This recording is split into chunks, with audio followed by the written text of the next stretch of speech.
নমস্কার বন্ধুগুলা, তোমরা সবাই কেমন আছেন? আশা থাকিল তোমরা সবাই ভালো আছেন। আরও একটা মিনি ব্লগ নিয়ে আসলাম। আশা থাকিল সবাই দেখিয়ে ভালো পাবেন।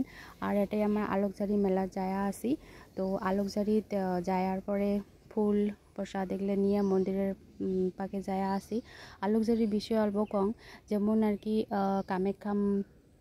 কামাখ্যা মন্দিৰত মাৰ জুনি পূজা কৰা হয়। মা মহামায়াত মাৰ পাদুকা মানে মুখ পূজা কৰা হয়। এই আলোকঝাড়িত মাৰ চৰণ পূজা কৰা হয়। ঠিক আছে, তো যাই মোর বন্ধু বান্ধবী আছে যাই এই মন্দিরের বিষয়ে না জানেন, হয় মোর এই ব্লগটার জড়িয়েতে তোমরা জানবেন।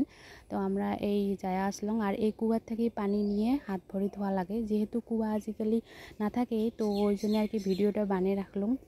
আর এই মন্দির প্রাঙ্গণত অল্প ঘুরলাম। ঘোরার পরে মন্দিরত অল্প ভিড় আছিল, যেহেতু মানে চৈত মাসে সংক্রান্তির থাকি পূজা আরম্ভ হয়।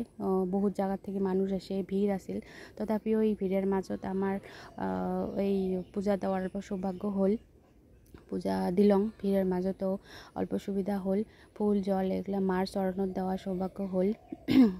দেওয়ার পরে মন্দিৰত যা ভাল লাগে, কারণ মন্দিরখান যেহেতু এখন পাহাড়ত মাজত আছে। তো পাহাড়খানের নাম মই নাজানো, কাউ যদি জানেন পাহাড়খানের নাম কি হয় মোক কমেন্ট করে জানান। আর এই বছর কায় আলোকঝাড়ি মেলাত গেলেন ওইটাও মোক কমেন্ট করে জানান। এটাই ধূপ চাকি জ্বলার পরে আমার পূজা মোটামুটি শেষই হল। তো ভাল লাগে পরিবেশটা, মানে পুরা চারিপাশে পাহাড়ের মাজত হয় মন্দিরটা। খুব সুন্দর একটা পরিবেশ, খুব ভাল লাগে যায়। তো কায় গেছেন মোক কমেন্ট করে জানান। আর ভিডিওটা কেমন লাগছে একবার কমেন্ট করে জানান। জয় মা মহামায়া একবার কমেন্ট করে লিখে দেন। আর এই যে খুব সুন্দর একটা পরিবেশ, তো ওই জন্য ভাবলাম ভিডিওটা করিয়ে অল্প তোমরাগুলোর মাঝে শেয়ারও করং। এটাই পুজো দেয়, এটা হল মেইন মন্দির। আর আশা থাকিল ভিডিওটা দেখি ভালো পাবেন। ধন্যবাদ।